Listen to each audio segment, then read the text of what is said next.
In the 1920s and 30s, all major naval powers limited by international treaties could not build new battleships and started to lay down large batches of cruisers instead. On October 22, 1935, cruiser Kirov was laid down at the Baltic shipyard in Leningrad. She incorporated the latest engineering achievements of the time and became the pride of Soviet shipbuilding.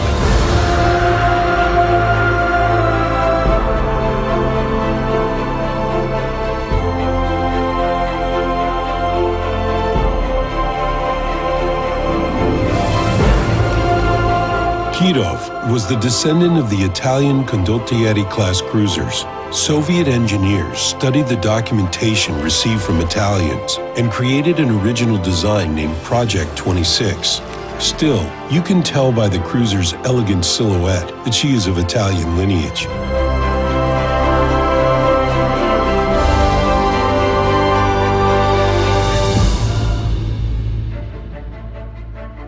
The building of the first Soviet cruiser was declared a priority project. Kirov was launched only a year after her keel had been laid down. A number of new technologies were adopted during the construction of the ship, which allowed engineers to accelerate the process. For example, for the first time in Soviet shipbuilding, the main power plant and a part of the auxiliary mechanisms were mounted when the ship was still on the stocks, while usually this kind of work was done after the ship was launched and berthed at the moorage wall. Cruiser Kirov was standing out among ships of the same type for her performance characteristics. Her length was more than 191 meters, width more than 18 meters, and draft at a total displacement of more than 6 meters. The cruiser's total displacement was 9,436 tons.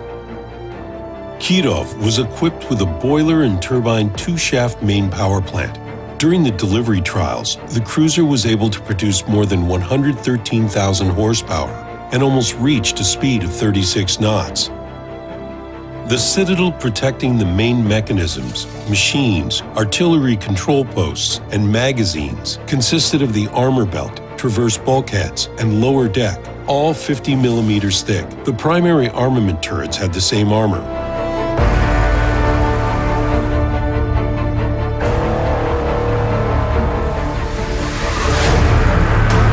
The cruiser's primary armament consisted of 9 180mm B-1P guns mounted in 3 turrets. The initial design intended for the cruiser to have 6 main guns installed in 3 twin turrets. However, Soviet engineers proposed an original turret design with 3 guns, which allowed them to augment the firepower by 50% without increasing the ship's displacement. The long-range anti-aircraft artillery consisted of 100mm guns. The close-range AA artillery included 6 45mm dual-purpose semi-automatic 21K guns and 4 DSHK machine guns. The ship was also armed with 2 triple torpedo launchers with a caliber of 533mm. The cruiser had 2 KOR-1 aircraft that were used for reconnaissance and spotting. A catapult installed amidship helped them take off.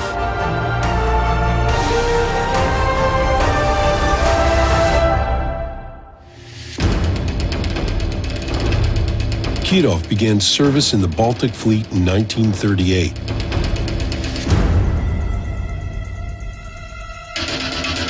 On June 22, 1941, Nikolai Kuznetsov, Commander-in-Chief of the Navy, ordered all fleets to be put on alert, and later the same day, the anti-aircraft artillery of Kirov fought off an enemy raid near Riga's harbor.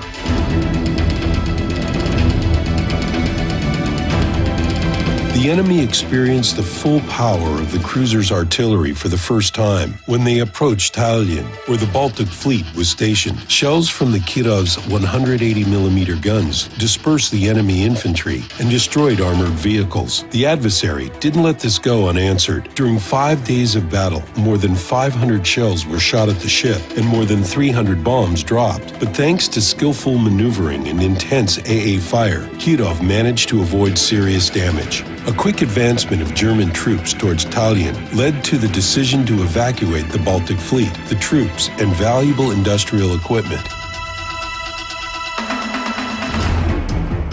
The cruise from Tallinn to Kronstadt took 3 days. Soviet ships had to pass through extensive minefields in bad weather. In addition, they were constantly attacked by enemy aviation and torpedo boats and suffered enormous losses. Of the 225 vessels, almost a quarter sank. During the Tallinn evacuation, cruiser Kirov repelled attacks from 32 aircraft and miraculously avoided hitting a mine or catching one of the 80 bombs dropped on the ship. After arriving in Kronstadt, the cruiser was added to the artillery defenses, but due to regular bombardments of Kronstadt's harbors, she was transferred to Leningrad. The ship's primary armament did not allow a moment's peace to advancing enemy troops.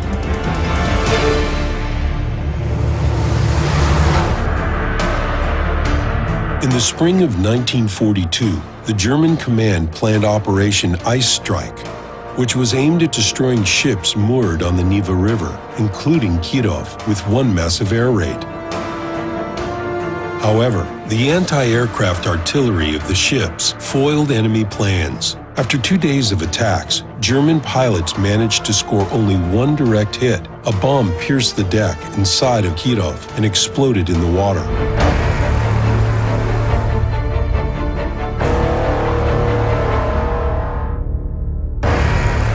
At the end of April, German aviation attempted a new mass strike, during which Kirov was hit by 3 bombs. They set the cruiser ablaze. Sailors threw burning ammunition overboard, while some shells exploded right in their hands.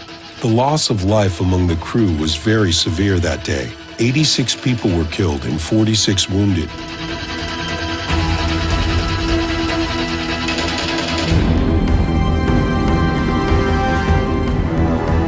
On the night of April 24, the badly damaged Kirov was towed to repair docks, and an old training ship, Svir, was put in her place. The next morning, enemy aircraft appeared again over the cruiser's former moorage and sank Svir.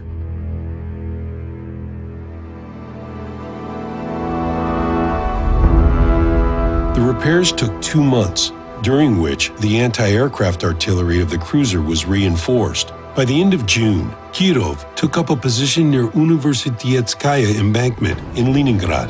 In January 1944, the Soviet command began an offensive to defeat German troops, blockading Leningrad. It was desperately awaited by all inhabitants and defenders of the besieged city.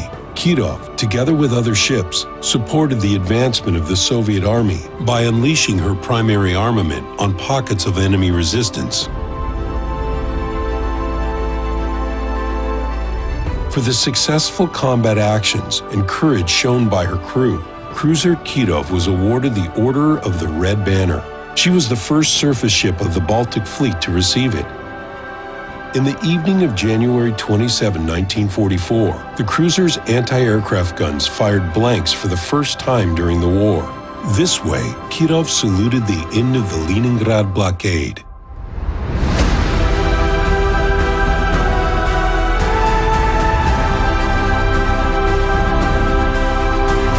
The hero of the Tallinn breakthrough and defender of Leningrad, the legendary cruiser Kirov was decommissioned in 1974 with a service record that spanned almost 4 decades. Her forward gun turrets, propellers, and anchors were preserved in St. Petersburg and served as the basis for a memorial to the defender of the city.